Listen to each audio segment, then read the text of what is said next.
Someone calls you too sensitive, and something in you goes quiet. Not because they're right, but because part of you has always been afraid they are. You've been scanning rooms, reading silences, catching the shift in someone's tone before they finish the sentence. That's not sensitivity. That's surveillance. Something in your early life made you build the most precise, early warning system a child could construct, and it has never stopped running. Heightened emotional sensitivity is not a personality defect. It is a learned perceptual skill. When a nervous system is exposed to unpredictability early in life, it recalibrates. The amygdala becomes faster. The baseline arousal stays higher. The brain learns to treat ambiguity as threat. Psychologist Elaine Aron's research on highly sensitive people found this trait is amplified dramatically in environments where emotional safety was inconsistent. If your home required you to read the room to stay safe, your brain did exactly what it was designed to do. What that design looks like, running in your body right now, is what the next few minutes are about. You walk into a room, and you already know. Someone's posture is off. The energy is wrong. You clocked it before anyone said a word, and now you're quietly running the numbers. Who's upset? Why? Whether it involves you. Psychologists call this environmental hypervigilance, a heightened attentional bias towards social threat cues. It's not imagination. It's pattern recognition trained on years of needing to know. But the cost is this. You never fully arrive anywhere. You are always at the door, watching, assessing, never inside. And the scanning doesn't stay external. At some point, it turns inward. You apologize when someone bumps into you.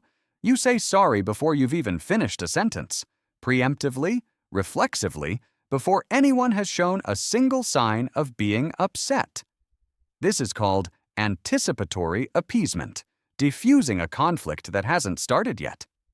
It came from an environment where the window between calm and explosion was very small, and you learn to act inside that window. The cost is that you are constantly bracing. You spend enormous energy managing a threat that isn't there yet. Sometimes it never arrives. You paid the toll anyway. There's something even harder to see than this, because it doesn't feel like a behavior. It feels like you. Someone walks in tense, and you feel it in your body, not as observation, but as fact. Their mood becomes your mood. Their silence becomes your fault. This is emotional contagion at a clinical level, and it is especially pronounced in people who grew up around emotional dysregulation. Your mirror neurons were trained to prioritize others' internal states over your own. The cost is that you rarely know what you actually feel. By the time you check in with yourself, you've already been living someone else's interior for an hour. Now stop for a second. Every sign so far, the scanning, the apologizing, the absorbing, none of it is dysfunction. It is architecture. You built a structure that kept you standing in conditions that would have knocked most people down. The problem isn't the structure. The problem is you're still living inside it like the storm is still coming. It isn't, but your body hasn't gotten that memo yet. You've already rehearsed it. The conversation hasn't happened. The situation may never happen, but you've run it 3 times in the shower, twice before sleep, once more when you woke up. Each version a little worse.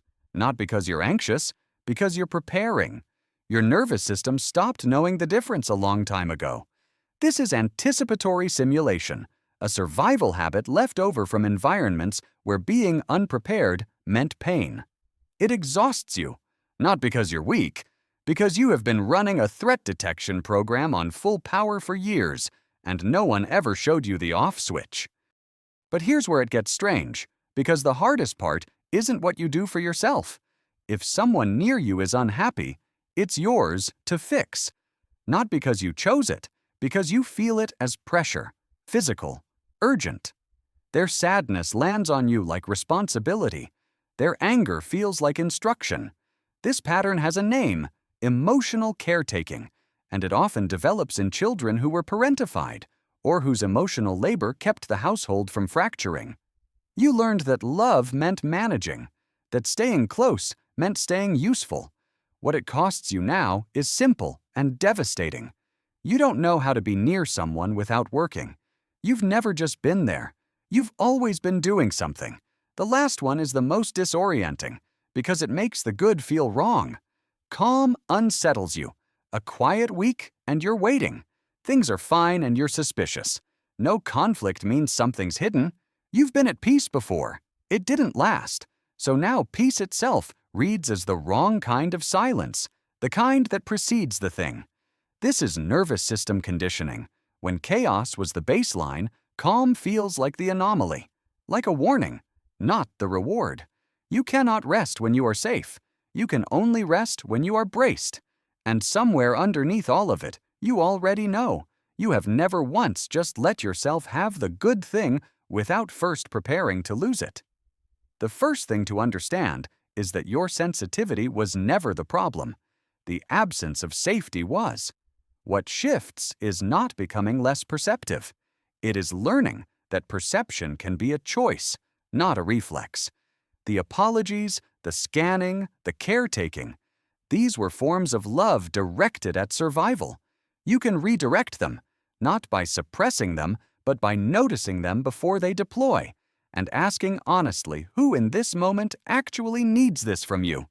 Your nervous system learned one world. It can learn another.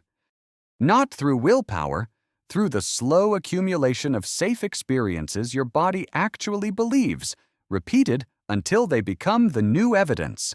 You were not born fragile. You were made precise.